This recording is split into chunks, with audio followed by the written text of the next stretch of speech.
दिन की बात है। मौसम बहुत ही सुहावना था। चारों तरफ हरियाली ही हरियाली छ। सारे पक्षी उस जंगल में मिलजुल कर रहते थे। उसी जंगल में एक कालू कौवा और उसकी पत्नी गौरी भी छ। वो दोनों आपस में बहुत झगड़ते थे। एक दिन कालू कौवा गौरी से खाना मांगता है। तब गौरी मेकअप कर रही थी। वो उसकी बात को अनसुना कर देती है। अरे भाग्यवान, मैं इतनी देर से चिल्ला रहा हूँ, खाना दे दो खाना दे दो, लेकिन तुम हो कि तुम्हें मेकअप के अलावे कुछ और दिखाई नहीं देता। तुम्हें मेरी आवाज़ सुनाई भी दे रही है या नहीं?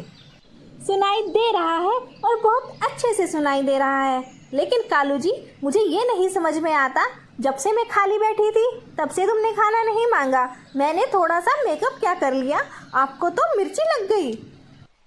बस कह दो कुछ जरा सा, कैसे ऊपर चढ़कर आती हो।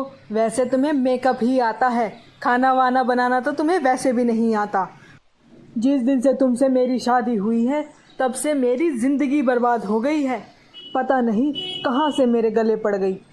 बस कालू के इतना कहने की देर थी। गौरी को गुस्सा आ जाता है और वो डंडे से कालू को पिटाई कर देती है। कालू गुस्से में घर छोड़कर चला जाता। हाँ हाँ, जहाँ जाना है जाइए, मैं भी कोई आपको रोकने नहीं बैठी हूँ। देखती हूँ कितने दिन तक बाहर रहते हो, अभी थोड़ी देर में ही घर वापस आ जाओगे। उस दिन कालू ज्यादा ही गुस्से में था और गुस्से में चलते चलते दूसरे जंगल आ जाता है। कालू ये भूल ही गया था कि वो अपने जंगल से बहुत दूर आ चुका है। अब वो जाकर एक पेड़ पर बैठ जाता है।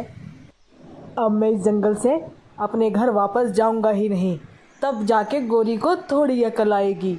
वो समझती क्या है, उसने मेरी डंडे से पिटाई की। इस बात का तो मैं उससे बदला लेकर रहूँगा। अब वो जब मुझे ढूंढती फिरेगी तब उसको मैं दिखाई ही नहीं दूंगा। थके होने की वजह से कालू वहीं पर लेट जाता है और धीरे धीरे उसकी आंख लग जाती है और वो पेड़ से अचानक से नीचे गिर जाता है और उसके सर पर चोट लग जाती है, जिसकी वजह से वो बेहोश हो जाता है। लाडो और मीनू मौसी वहीं से गुजर रही थी। वो कालू कौवे को नीचे पड़ा हुआ देखती हैं और वो उसकी मदद के लिए उसके पास आ जाती हैं। मीनू मौसी, लगता है ये पेड़ पर से गिर गया है, हम दोनों को इसकी मदद करनी होगी। क्यों ना इसे हम अपने घोंसले पर लेकर चलें और वहाँ कबूतर डॉक्टर से इसकी दवाई भी करा देंगे। मीनू मौसी, हमने इसकी पट्टी करा दी है, लेकिन अभी तक इसको होश नहीं आया है। पता नहीं कौन है, कहाँ से आया है। थोड़ी ही देर में कालू को होश आ जाता है, लेकिन खुद को किसी और के घोंसले में देखकर वो चौंक जाता है और खामोशी से आराम से बैठा होता है। अरे ओ कौवे, तू कहाँ से आया है? इस जंगल का तो तू नहीं लग रहा। हम लोग कब से तेरा होश में आने का इंतजार कर रहे थे। अब बता, तू कहाँ से आया है? कालू कौवा मन ही मन सोचता है, अगर मैंने इन लोगों को बता दिया मैं दूसरे जंगल से आया हूँ तो ये लोग मुझे मेरे घर छोड़ आएंगे और मैं गौरी को सबक नहीं सिखा पाऊँगा। क्यों ना मैं याददाश्त खोने का बहाना करता हूँ और आराम से 2-3 दिन यहाँ पे मज़े से रहूँगा। अरे बहन जी, आप लोग कौन हैं और मैं ये कहाँ पर हूँ? मुझे तो कुछ भी याद नहीं है। और मेरे सर पर ये चोट कैसे लगी? और आप लोग मुझे बार बार कौवा क्यों कह रहे हो? मैं तो कबूतर हूँ, आप लोग मुझे कौवा क्यों समझ रहे हो?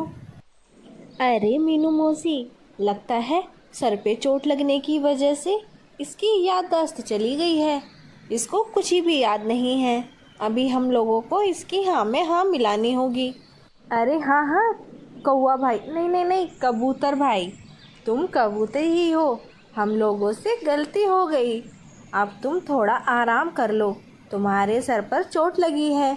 तब तक हम तुम्हारे लिए खाने के लिए कुछ लेकर आते हैं। ठीक है, आप दोनों का नाम क्या है? और मेरी मदद करने के लिए धन्यवाद। मैं इस बात को हमेशा याद रखूँगा। और सच में मुझे बहुत भूख लगी है, प्लीज़ मेरे लिए कुछ खाने के लिए ला दो।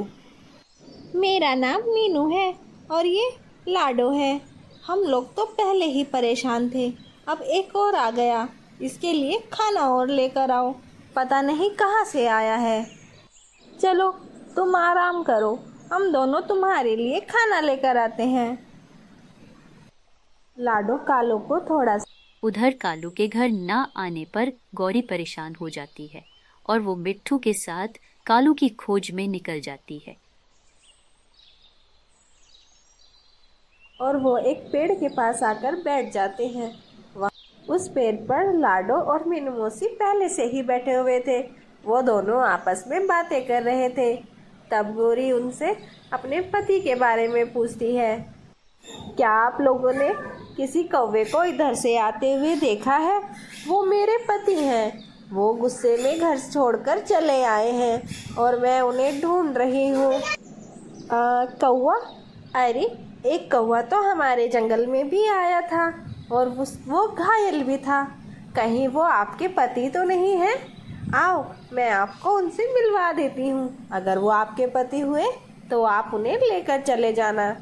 पर चोट लगने की वजह से वो अपनी याददाश्त भूल गए हैं। उन्हें कुछ भी याद नहीं है।